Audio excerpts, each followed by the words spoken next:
बिस्मिल्लाहिर्रहमानिर्रहीम। नाज़रीन, आप देख रहे हैं बेलाग में हूँ आपका मेज़बान डॉक्टर इरफान। पाकिस्तान में इस वक्त सबसे बड़ी खबर जो ज़ेर बहस है वो यही है कि क्या इंतखाबात आइन के मुताबिक 90 दिन में हो पाएंगे या नहीं हो पाएंगे। सारी नज़रें सुप्रीम कोर्ट के ऊपर हैं और उसके साथ साथ मुल्क में, क्योंकि इस वक्त एक जमहूरी हुकूमत है, ऐसी सियासी जमातों की हुकूमत है जो ख़ुद को हमेशा से जमहूरियत के दावेदार कहते रहे और माजी में जब जब ये सियासी जमातें हुकूमत का हिस्सा नहीं रहीं तब तब इन्होंने कहा कि जी जमहूरियत के नाम पे आमरीत हमारे ऊपर लगा दी गई या मुसल्लत कर दी गई है। इमरान खान साहब के दौर में यही सारी सियासी जमातें अपोजिशन का किरदार अदा कर रही थी और कभी भी इन्होंने इमरान खान साहब के किसी भी सियासी फैसले को जमहूरी फैसला नहीं कहा, बल्कि उन्होंने कहा कि इमरान खान के तमाम तर इकदाम आमरीत से भी बदतर हैं।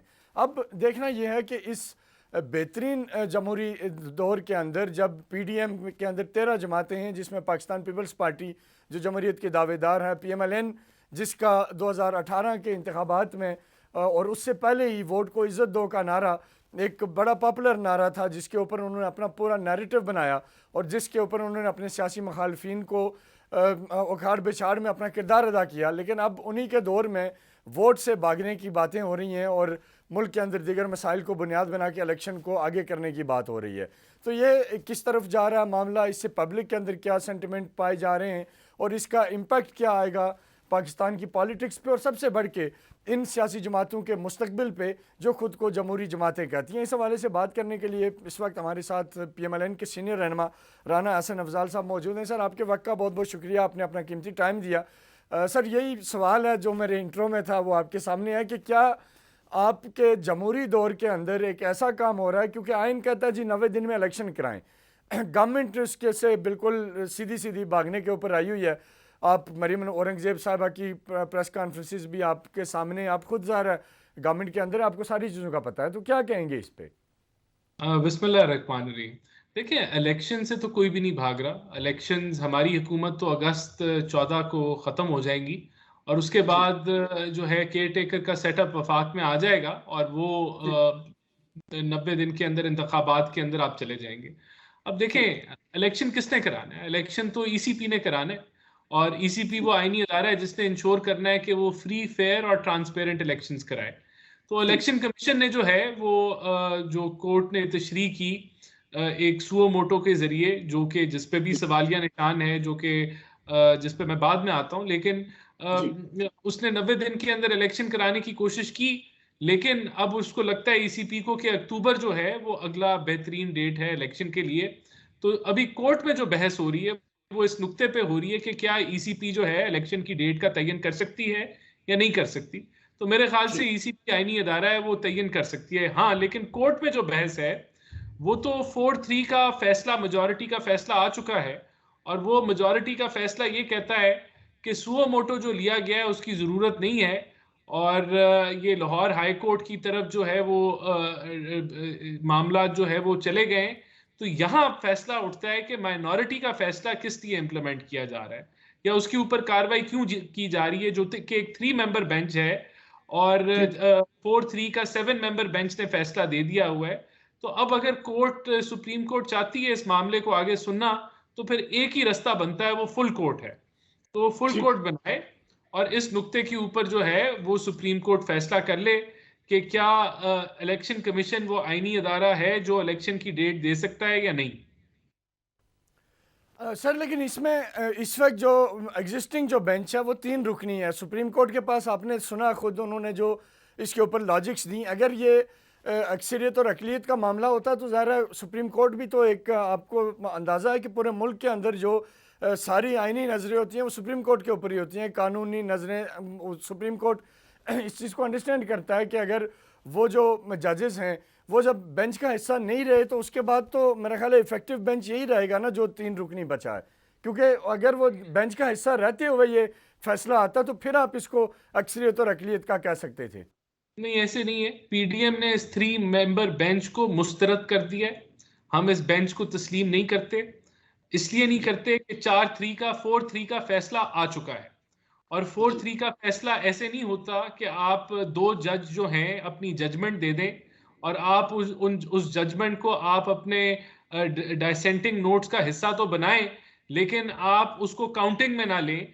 तो वो काउंटिंग में जब लिए जाते हैं तो 4-3 से ये सुओ मोटो मुस्तरद हो चुका है। जस्टिस काजी फायज ईसा का भी फैसला आ चुका है, जो सुओ मोटोस के तहत जो हेयरिंग्स हैं उनको कहते हैं कि रोक दिया गया है, होल्ड कर दिया जाए जब तक इंटरनल रूल्स एंड रेगुलेशंस नहीं बनते, जिसको एक सर्कुलर के तहत मुस्तरद किया गया है, जो कि मैं नहीं समझता आप एक जुडिशियल डिसीजन को आप एक एडमिनिस्ट्रेटिव सर्कुलर से रद्द कर सकते हैं। और फिर इस चीज के बावजूद कि एक जज ने जो जजमेंट सुनाई गई उसके अंदर ना उनसे राय ली गई, ना मशवरा किया गया, लेकिन उनके दस्तखत मांगे गए। मंदो खेल साहब की मैं बात कर रहा हूं, जो अब जी वो अलग हो गए। करती है।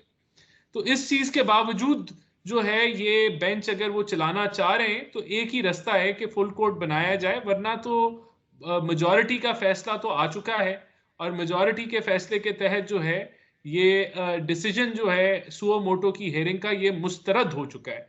तो हमारा अगर हम जो इसको जो जो रीडिंग हम कर रहे हैं या जो हमें जो समझ आ रही है वो यही है। ठीक, राना साहब, जब आप बात करते हैं कि हम ये 3 रुकनी बेंच को नहीं मानते, तो इस पे इमरान खान साहब ये कह रहे हैं कि आप लोग अदालतों पर प्रेशर डाल रहे हैं। माजी में भी वो एक हवाला देते हैं कि आप लोगों ने, नून लीग ने स्पेशली प्रेशर डाला और अपनी मर्जी का फैसला लेने की कोशिश की।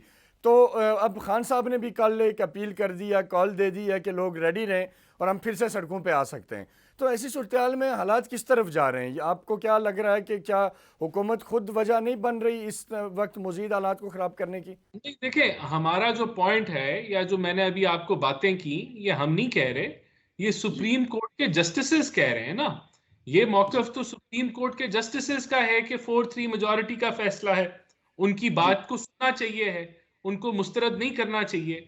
ये फैसला तो एक आईनी फैसला है कि आप जो है एक जुडिशियल डिसीजन को आप एक सर्कुलर के तहत तो रद्द नहीं कर सकते। और अगर ऐसे होना शुरू हो गया, एक रजिस्ट्रार जो सुप्रीम कोर्ट का है, वो सुप्रीम कोर्ट के जो जस्टिसेस हैं उनकी डिसीजन के या उनके बेंचों के फैसलों को अगर एक कागज के प्रिंट आउट से मुस्तरद करना शुरू कर देंगे, तो फिर तो मैं समझता हूं कि जो बुनियादें हैं सुप्रीम कोर्ट की वो हिल जाएंगी। तो ये वो बातें हैं जो सुप्रीम कोर्ट के जस्टिसेस कर रहे हैं, हम नहीं कर रहे। जहां तक रही बात इमरान खान की कि इमरान खान कोई आके सड़कों पे पता नहीं क्या कर देगा, तो इमरान खान ने लॉन्ग मार्च किया, और वो लॉन्ग मार्च जो था वो 2-3 घंटे 24 घंटों में चलता था, फिर वो घर चला जाता था सोने के लिए।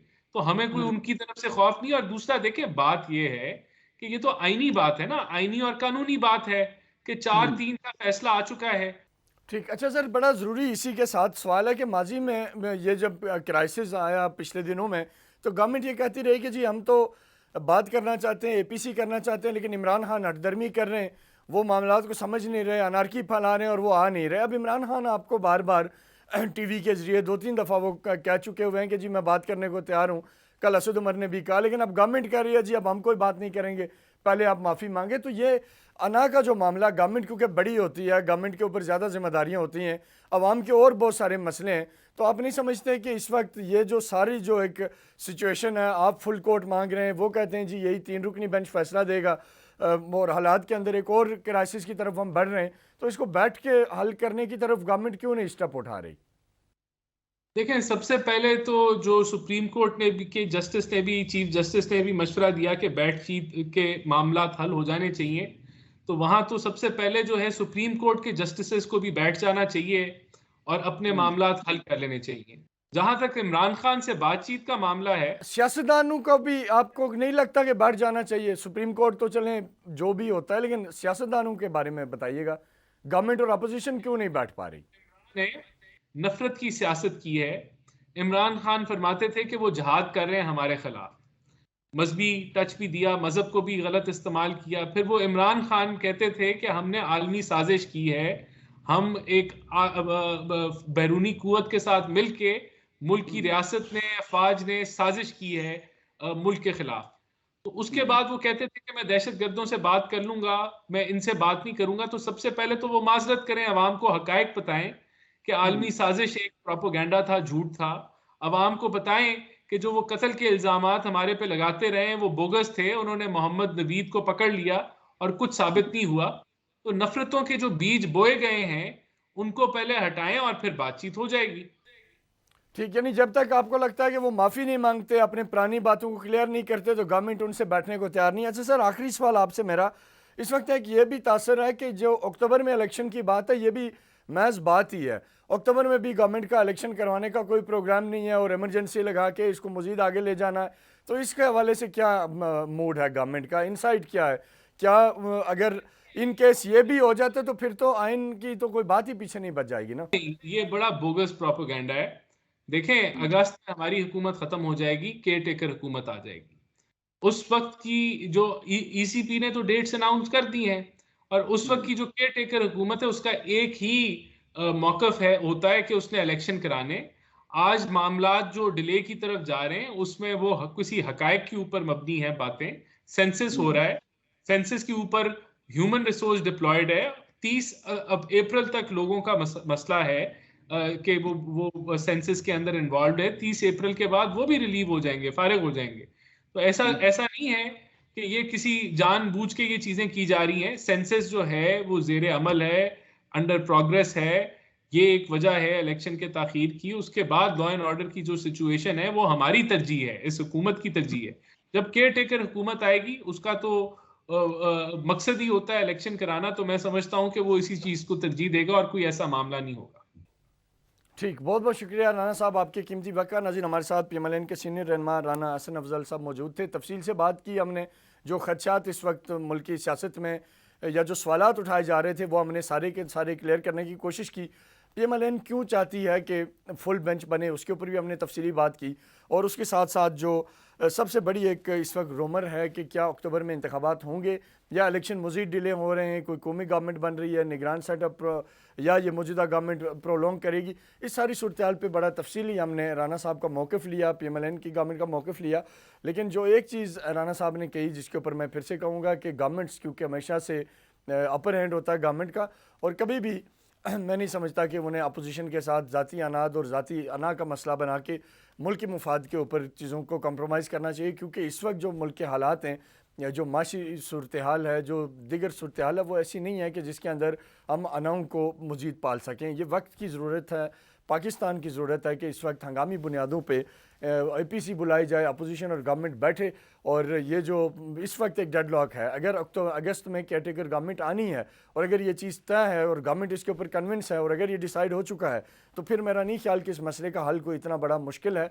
ऑल पार्टीज़ कॉन्फ्रेंस बुलाई जानी चाहिए और उसके अंदर ये सारी चीज़ों को तय करके अगर अगस्त में कैटेगरी गवर्नमेंट आती है तो वो अक्टूबर के अंदर अपने जनरल इलेक्शन की तरफ मुल्क जाए और उसके अंदर सारी चीज़ें सेटल हो सकती हैं। लेकिन ये एक नुक्ता है कि हमारी जो अनाएँ हैं वो इस वक्त मुल्क के मुफाद में, मुल्क के मसाइल को हल में और एक आम आदमी के मसाइल के हल में एक बड़ी रुकावट बनी हुई है। कल भी आपने देखा कि कराची के अंदर क्या सूरत हाल बनी, किस तरह वहाँ फैक्ट्री में राशन तकसीम करते वक्त भगदड़ मची और उसके अंदर कीमती जानें ज़ाया हुई और वो ज़कात के पैसे शायद 2000 रुपये फ़ीकस वहाँ बांटा जा रहा था। तो 2000 के लिए अगर आज एक हमारा एक आदमी बाहर आ रहा है, अगर वो अपनी जान तक की परवाह नहीं कर रहा, तो आप हालात का अंदाज़ा लगाएं कि हालात की संगीनी क्या है। तो इसके लिए इस वक्त ये जो डेडलॉक है, ये जो फेस ऑफ है, इसको ख़त्म करने की शदीद ज़रूरत है। और इस वक्त मुल्क के अंदर कौमी यकजहती की ज़रूरत है, एक दूसरे को सुनने की ज़रूरत है और इस मौजूदा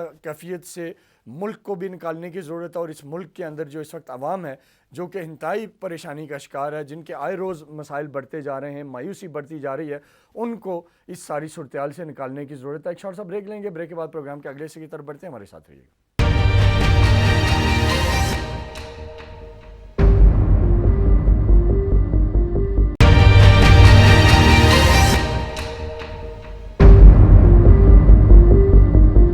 वेलकम बैक नाज़रीन। प्रोग्राम के पहले हिस्से में हमारे साथ PMLN के रहनुमा राना हसन अफजाल थे। उन्होंने कहा कि हम इसलिए फुल कोर्ट की बात कर रहे हैं क्योंकि 3 रुकनी बेंच जो है वो बाइस्ड है। और दूसरी बात उन्होंने कही कि इलेक्शन के अंदर हम कोई डिले नहीं चाहते। 16 अगस्त के अंदर ये जो मौजूदा असम्बली है ये डिज़ोल्व हो जाएगी और केयर टेकर गवर्नमेंट आ जाएगी। जबकि पाकिस्तान तहरीक इंसाफ एक तो फुल कोर्ट बनाने के मुतालबे की भी किसी सूरत हमायती नहीं है और पाकिस्तान तहरीक इंसाफ अपने हवाले से जो इस वक्त तक उनका जो मौक़िफ़ सामने आया उसमें वो 3 रुकनी बेंच से ही जो फैसला आना है वो उसी के मुंतज़िर हैं। और साथ ही साथ कल इमरान खान साहब ने कॉल भी दी थी कि लोग तैयारी करें, निकलें, क्योंकि उन्हें लगता है कि PMLN बज़ौर ताकत शायद अपनी बात मनवाने की कोशिश करे। ये सारी सूरत हाल पर बात करने के लिए हमारे साथ पाकिस्तान तहरीक इंसाफ के सीनियर रहनुमा फ़याज़ुल हुसैन चौहान साहब मौजूद हैं। सर, आपके वक्त का बहुत बहुत शुक्रिया। सर, ये कैसे देख रहे हैं जो सुप्रीम कोर्ट के अंदर चल रहा मामला सारा, और गवर्नमेंट ये क्लेम कर रही है कि क्योंकि अक्सरियत इस बेंच से इसलिए अलग हुई और उनका जो फैसला था वो 90 दिन के अंदर इलेक्शन के ख़िलाफ़ था, क्योंकि मुल्क में सेंसस भी हैं, डिलिमिटेशन भी है, बाकी इश्यूज़ भी हैं। आप क्या कहेंगे इस पे? बिस्मिल्लाहिर्रहमानिर्रहीम। देखिए, इस वक्त जो कुछ भी चल रहा है वो सारों के सामने है और सोशल मीडिया के अंदर एक एक चीज़ क्लियर हो चुकी है कि कौन सा जज क्यों अलहदा हुआ, कौन सा जज किस वजह से अलहदा हुआ। और कल की जो सुल्तान मफरूर नवाज शरीफ की तकरीर है उसके अंदर जिस अंदाज से उसने थ्रेट लगाए हैं और जिस अंदाज से कहा है कि जनाब अगर इलेक्शन जनाब बर वक्त हो गए तो डॉलर 500 का हो जाएगा, तो ये सारी चीजें सारों को नजर आ रही है कि आइन और कानून से इनका कोई लेना देना नहीं है। इनका लिए मुल्क और कौम से भी कोई लेना देना नहीं है, आवाम से भी कोई लेना देना नहीं है। इनके लिए सिर्फ एक असूल है इस वक्त कि अपना सब कुछ बनता भाड़ में जाए जनता। ये इस वक्त आपकी आल पाकिस्तान लूटमार एसोसिएशन PDM का असूल है। उन्हें नजर आ रहा है कि आइन और कानून के मुताबिक 3 महीनों के अंदर अगर इंतखाबात होते हैं KPK में और पंजाब में तो वो क्लीन स्वीप कर जाएगी PTI और इमरान खान। क्यों? कि इनके पल्ले ना कोई परफॉर्मेंस है, ना कोई इज्जत है, ना कोई वकार है, ना कोई तौकीर है आवाम की अंदर। इस तमाम पॉलिटिकल पार्टीज की जो हुकूमत के अंदर है, क्यों कि इन्होंने मुल्क डबो दिया है, रियासत डबो दी है, खजाना डबो दिया है, आवाम डबो दी है। इन्होंने हर चीज पाकिस्तान की 1 साल के अंदर दांव पे लगा दी है। तो किस तरीके से लोग इनको वोटें देंगे? तो इनको तो आइन से और कानून से इस वक्त कोई लेना देना नहीं है, लेकिन ये इनकी गलतफहमी है। अगर ये 1997 की तारीख दोबारा से रकम जो ये कर रहे हैं, वीडियो रानी बेगम सफदर जलसों में 5 जजेस की 6 जजेस की तस्वीरें लगा के हाजिर सर्विस और चीफ जस्टिस की तस्वीर लगा के उसके ऊपर दशनाम तराजी, इल्जाम तराजी, गालम गलोच कर रही है रेगुलर पिछले कई हफ्तों से। तो मैं हैरान हूं कि पाकिस्तान के अंदर कोई सिस्टम नहीं है, कोई अतारा नहीं है, कोई इसको पूछने वाला नहीं है। लेकिन मैं समझता हूं कि जितनी ज्यादा ये हरकतें करेंगे उतना जिल्लत और रुसवाई इनके खाते में आएगी। ठीक। अच्छा सर, फ़याज़ुल हुसैन साहब ये बताएं कि सुप्रीम कोर्ट ने टाइम फ्रेम मांगा है। अब कल उन्होंने मंडे वाले दिन सेक्रेटरी फाइनेंस को भी बुलाया, सेक्रेटरी डिफेंस को भी बुलाया है। और अगर लेट्स सपोज के वो सुप्रीम कोर्ट में ये जवाब देते हैं कि जी हम 30 अप्रैल को तो नहीं करवा सकते, लेकिन हम चलें 15 दिन के गैप से, 20 दिन के गैप से, महीने के गैप से करवा लेंगे या 1.5 माह के गैप से करा लेंगे, तो फिर PTI का क्या रद्द अमल होगा? ये तो चलें अक्टूबर की तारीख है जिसके ऊपर आप नहीं मान रहे, लेकिन अगर 90 दिन से आगे जाता है मामला और सुप्रीम कोर्ट को भी लगता है कि इनके जो इश्यूज हैं वो जेन्युइन हैं और फैसला ऐसा आ जाता है, तो फिर उस सूरत में PTI क्या करेगी? मैं कहता हूँ सेक्रेटरी खजाना की क्या औकात है या सेक्रेटरी दाखिला की क्या औकात है आइन के मुकाबले में? And who hell is he? वो है कौन के जो ये बात कहे? आइन का आर्टिकल 224 उसका सब आर्टिकल 2 क्लियर कट लिखा हुआ है कि तमाम अदारे पाकिस्तान के वफाकी और सूबाई इलेक्शन हेल्ड करने के हवाले से आईनी और कानूनी तौर पर इलेक्शन कमीशन के पाबंद हैं। जो तारीख सदर और गवर्नर देगा उस तारीख के ऊपर इलेक्शन करवाने के हवाले से ये होते कौन है कहने वाले? आइन और कानून इनको इजाजत ही नहीं देता कि ये बात करें ऐसी। हर चीज आइन और कानून में डिफाइंड है। और जमहूरियत और आपका पार्लिमानी सिस्टम चलता ही आइन और कानून के तहत है। नहीं तो खत्म कर दो, उठाओ सारा कुछ जरा ये 3 डब्बा जमहूरियत का यहाँ पे ले आओ, फिर खिलाफत लाओ, ऑटोक्रेसी लाओ, अरिस्टोक्रेसी लाओ, मार्शल लाओ, यहाँ पर बादशाहत लाओ, यहाँ पर शहनशाहियत लाओ। फिर क्यों फजूल का यहाँ पे जमहूरियत की जनाब माला चमड़े लगे हुए लोगों को बेवकूफ बनाने के लिए? ठीक, लेकिन सर फिर फ़याज़ुल हुसैन साहब फिर बनेगा क्या? कानून के मुताबिक चलना पड़ेगा। फिर बनेगा क्या? क्योंकि देखें, आप अपनी पोजीशन से पीछे नहीं आ रहे और गवर्नमेंट अपनी पोजीशन से आगे नहीं आ रही। उनको लगता है कि जी फुल कोर्ट नहीं बनेगा तो मसला नहीं हल होगा, वरना हम नहीं मानेंगे। आप कह रहे हैं कि अगर सेक्रेटरी दफा और सेक्रेटरी खजाना ने बर वक्त इंतखाबात के लिए वसाइल और फोर्स मुहैया ना की तो हम नहीं मानेंगे, तो फिर निकलेगा क्या, हल क्या होगा? कह दिया आपने अपनी तरफ से, ये फिक्रा जनाब कह दिया ना, तो हमने ये कहा कि हम नहीं मानेंगे, हम तो बात ही आईन और कानून की कर रहे हैं। हमारी बला से अगर 90 दिन में नहीं हो पाते तो मैं आपका रद्द-ए-अमल क्या होगा? इरफान सुन लो पहले आप। पहली चीज तो ये है, हमारी बला से ये फुल कोर्ट बनाए, सुपर फुल कोर्ट बनाए, सुपर डुपर फुल कोर्ट बनाए, जो सी मर्जी बेंच बनाए, हमने तो कभी ये चीज नहीं कही। हमने तो ये कहा है कि सुप्रीम कोर्ट तय कर दे भाईजान कि आप लोग इस मुल्क की आइन और कानून के कस्टोडियन हैं। आपके अपने दिए गए फैसले के मुताबिक, जो आपने आइन और कानून के मुताबिक दिया, आपकी ऑनरेबल जो आपका चीफ है आपके अदारे का, उसकी सरबराही में जो फैसला हुआ आइन और कानून की रखवाली का, उसको सबूताज किया जा रहा है। उसके ऊपर जनाब आप बताएं क्या आपने पहरा देना है? हमारा तो ये मुतालबा है मुल्क और कौम की खातिर। हमें तो इससे कोई गर्ज नहीं कि 3 है, 4 है, 6 है, 8 है, 10 है मुअज़्ज़ज़ जजेस। हमें तो गर्ज है कि आइन और कानून के मुताबिक फैसला हो रहा है कि नहीं हो रहा। पीछे हटने मटने वाली कौन सी बात है? तो पीटीआई की इज्जत का मसला तो नहीं है ये, कोई पीटीआई की इज्जत का या इमरान खान की इज्जत का मसला तो नहीं है, ये कोई फयाज चौहान की इज्जत का मसला तो नहीं है। ये तो मुल्क और कौम की और रियासत की इज्जत का मसला है। इसमें हमारा आगे हटना या पीछे हटने वाली तो कहानी कोई नहीं है। हम तो सर बात दुरुस्त है, आप सही फरमा रहे हैं कि आइन बिल्कुल यही कह रहा है कि 90 दिन में इलेक्शन हो, लेकिन क्योंकि सुप्रीम कोर्ट ने फ्लेक्सिबिलिटी दिखाई है ना, उनसे कहा है कि अगर आप 30 को नहीं करा सकते तो आप कब करवा सकते हैं। लेट्स सपोज कोई डेट आ जाती है और सुप्रीम कोर्ट कह देती है कि जी ठीक है 30 नहीं, आप इतनी तारीख को करा लें, तब पीटीआई क्या करेगी? क्या आप थोड़ा सा फ्लेक्सिबिलिटी दिखाएंगे? देना उस हाथ लैंड देन उसको तो सांस ही नहीं लेने दे रहे सुप्रीम कोर्ट को। बाहर बैठा हुआ है वो मफरूर, वो एंड टाइम पे आके तकरीरें कर रहा है। एक मफरूर जो है वो सुप्रीम कोर्ट को आंखें दिखा रहा है। 7.5 अरब की करप्शन के केस में 50 रुपए के स्टाम्प पे 4 हफ्ते का कह के 4 साल से मफरूर वो वहां से बैठ के सुप्रीम कोर्ट को तड़िया लगा रहा है।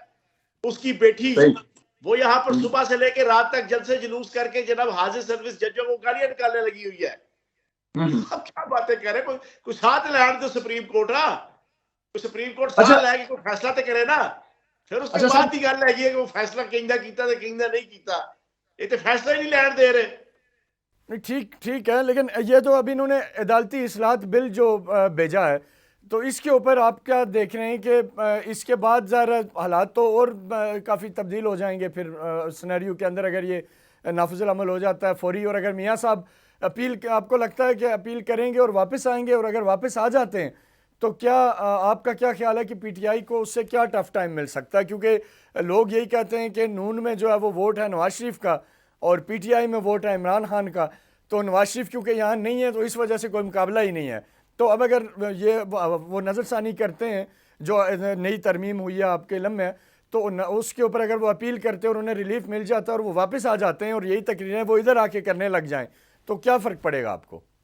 यार भाई मेरी बात सुनो इरफान, आप ये 75 किस्म के इस्लाहाती बिल ले आए नवाज शरीफ को अकोमोडेट करने के लिए, नवाज शरीफ को सपोर्ट करने के लिए, नवाज शरीफ को फैसिलिटेट करने के लिए, नवाज शरीफ को दोबारा से पॉपुलैरिटी की चूसनी जनाब उसके मुंह में डालने के लिए, पीपनी डालने के लिए, ये जो मर्जी कर ले, उसको अपील का हक भी मिल जाएगा, वो बरी भी हो जाएगा, वो वापस भी आ जाएगा। लेकिन पाकिस्तान की सियासत के पुलों के नीचे से पानी बह चुका है। अब पॉपुलैरिटी वाला या कोई नवाज शरीफ कार्ड कूड वाला मसला वो काटा लग गया है, उसके पल्ले कुछ भी नहीं है, जेब में नहीं है ढेला, देखने चले हैं मेला। नवाज शरीफ कार्ड खत्म हो गया है, उसको पता है इस चीज को। ये भी सुन ले, उसने भी भागम भाग अभी कोई नहीं आना, उसे नजर आ रहा है कि भाईजान उसके लाहौर शहर के अंदर उसकी कोई वैल्यू नहीं है, लाहौर शहर के अंदर लोग उसको इज्जत देने को तैयार नहीं। उसकी बेटी बाहर से आई, अरबों रुपए इन्होंने लगाया, पूरे पाकिस्तान से बंदा इकट्ठा किया, 4000 बंदा नहीं इकट्ठा कर सके। तो नवाज शरीफ बेवकूफ नहीं है, हमारी तरफ से उसको जो मर्जी जनाब अकोमोडेट करे तो फैसिलिटेट करे। काम मुक गया, ये छोले खत्म, फिनिश नवाज शरीफ के। जिसकी गलतफहमी है ना, नवाज शरीफ तकरीरें करेगा बड़ा जनाब ਅਰਸਤੂ ਤੇ ਵੱਡਾ ਜਨਾਬ ਨੈਲਸਨ ਮੰਡੇਲਾ ਜਿਹੜੀ ਉਹਦੇ ਤਕਰੀਰਾਂ ਸੁਣ ਕੇ ਲੋਕਾਂ ਨੇ ਬੜਾ ਝੂਮਣਾ शुरू कर देना है। और साची कोई ऐसी चीज नहीं है, लोग गालियां देते हैं। अच्छा सर, आखिरी सवाल आपसे, और ये भी बड़ा इंपॉर्टेंट है कि नवाज शरीफ के साथ साथ एक और नाम भी है जो नज़रसानी अपील में जा सकता है, वो जहांगीर तरीन है। उन्होंने भी अभी अपना भी एक मेला सजाया है। उनके पास तो खैर ये तो ना कहना कि उनकी जेब में कोई थैला नहीं है और वो मेला नहीं देख सकते, उनके पास तो है। अब ये बताएं कि अगर वो एक्टिव हो रहे हैं जैसे सुनने में आ रहा है, तो क्या इम्पैक्ट पड़ेगा जहांगीर तरीन के बारे में? बाज़ लोग, अभी मैं देख रहा था कल एक मारूफ कालम नगार हैं जिन्होंने वो पिछले अरसे में जनरल बाजवा का इंटरव्यू भी किया था और बाद में कहा था कि जी वो इंटरव्यू नहीं था, तो उन्होंने कल लिखा है कि जी जहांगीर तरीन साहब पीटीआई को तोड़ने जा रहे हैं और बड़ी डिवाइड हो जाएगी। आधी पीटीआई जो अभी है ये बिल्कुल टूट जाएगी और असल में जहांगीर तरीन नई पार्टी बन के उभरेंगे। तो इस पे कोई थोड़ा सा आपके कमेंट्स सुनना चाहेंगे लोग भी और हम भी। हरो ख्वाहिशें ऐसी कि हर ख्वाहिश पे दम निकले, बहुत निकले मगर फिर भी मेरे अरमां ही कम निकले। आप कहते हैं को तोड़ना, पीटीआई को सबूताज करना, साल से लगे हुए हैं, पर्चों पे पर्चे, 8 पर्चे मैं झील रहा हूँ, कोई 10 झील रहा है, कोई 20 झील रहा है, लीडर हमारा कोई 140 से ऊपर के पर्चे झील रहा है। हर किस्म की मार धाड़, हमले, हर किस्म की विक्टिमाइजेशन, क्या कुछ नहीं कर लिया एक साल में। पॉपुलैरिटी मजीद बढ़ती से बढ़ती चली जा रही है। तो जनाब ये चीज नहीं है, हल एक ही है, आइन और कानून के मुताबिक चलो। पाकिस्तान की आवाम जिसके सर पे इक्तदार का हुमा सजाए, ये उसका राइट है, कॉन्स्टिट्यूशनल राइट है कि वो 5 साल हुक्मरानी करे और इस मुल्क को जो इस वक्त सियासी मुआशी दलदल में फंसा हुआ है, बका और बुलंदी की जंग लड़ रहा है, उस चैलेंजेस से जो है वो बाहर निकाले। ठीक, बहुत बहुत शुक्रिया फैजल हुसैन चौहान साहब, आपकी कीमती वक्त का। नाज़रीन, हमारे साथ पाकिस्तान तहरीक इंसाफ के सीनियर रहनुमा फैजल हुसैन चौहान साहब थे। उन्होंने अपना तफसीली मौक़िफ़ दिया अदालत के अंदर जारी जो इस वक्त समाअत है उसके ऊपर भी, बेंचेस के टूटने और बनने के अमल के ऊपर भी, और मियाँ नवाज शरीफ साहब की कल की जो गुफ्तगू थी उसके ऊपर भी उन्होंने बात की। फैजल हुसैन चौहान साहब का ये ख्याल है कि मियाँ साहब पाकिस्तान वापस आने में जल्दी नहीं करेंगे क्योंकि उन्हें लगता है कि शायद अब ट्रेन निकल चुकी है। तो बहरहाल ये देखना है कि आने वाले दिनों में जो अदालती इस्लाहात का बिल है इससे कौन कौन मुस्तफ़ीद होता है और इसके पाकिस्तान की सियासत पे क्या इम्पैक्ट पड़ेगा। बहरहाल जो सबसे बेस्ट है, जो बात मैं फिर प्रोग्राम के आखिर में कहूँगा कि जब तक बातचीत नहीं होगी, नेगोशिएशन नहीं होगी और अपनी अपनी पोजीशन से थोड़ा पीछे हट के मुल्क का नहीं सोचा जाएगा, मसाइल अपनी जगह जूँ के तू मौजूद रहेंगे। प्रोग्राम के आखिर में आपके साथ एक इम्पॉर्टेंट चीज़ शेयर करना चाहूँगा कि हमारी गवर्नमेंट ऑफ पाकिस्तान और स्पेशली गवर्नमेंट ऑफ बलूचिस्तान ने जो सीरिया के इफेक्ट्रीज़ हैं ज़लज़ले के, उनके लिए उन्होंने एक रिलीफ पैकेज तैयार किया है और कल वो बलूचिस्तान गवर्नमेंट भेज रही है। एक बड़ी अमाउंट है उसका एक रिलीफ पैकेज बलूचिस्तान गवर्नमेंट की तरफ से। पीडीएम में बलूचिस्तान जो है, जिसके वहाँ वज़ीर दाखिला हैं मीर ज़िया लांगो, उनके अंडर है और वहाँ पे उनके जो डायरेक्टर्स हैं फैसल साहब हैं और बाकी लोग हैं, ये कल सीरिया के लिए एक बहुत बड़ा कारवां कराची से कल ये रवाना कर रहे हैं। रिलीफ पैकेज है बहुत बड़ा पाकिस्तान की तरफ से, गुडविल गेस्चर का, और एक बड़ा खुशाइंद मैं समझता हूँ कि बिंगा पाकिस्तानी, क्योंकि जब पाकिस्तान के ऊपर मुश्किलात आती हैं तो दुनिया हमारे लिए और बिलखुसूस अरब ममालिक और यूरोपियन कंट्रीज़, ये हमारे लिए इन्होंने हमेशा अपनी मदद की है, दरवाज़े खोलें। और पाकिस्तान की तरफ से और स्पेशली पीडीएम में बलूचिस्तान की तरफ से ये जो इकदाम है, जो स्टेप है, ये इंसानी बुनियादों के ऊपर है और इसकी जितनी अप्रिसिएशन की जाए वो कम है। और मैं समझता हूँ कि इसी तरह के इकदामात को हमारी बाकी गवर्नमेंट्स को भी इसको फॉलो करना चाहिए। सिंध गवर्नमेंट को, खैबर पख्तूनख्वा गवर्नमेंट को, पंजाब गवर्नमेंट को, और फेडरल गवर्नमेंट डेफिनेटली अपनी कैपेसिटी में जो चीज़ें कर सकती है एनडीएमए के प्लेटफॉर्म से, वो भी डेफिनेटली होनी चाहिए। बहरहाल ये एक चीज़ थी, न्यूज़ थी जो मैंने कहा आपके साथ शेयर करूँ। अपने मेज़बान डॉक्टर इरफान को इजाज़त दें, अगले हफ्ते फिर मुलाकात होगी, तब तक के लिए अल्लाह हाफ़िज़। पाकिस्तान पाइंदाबाद।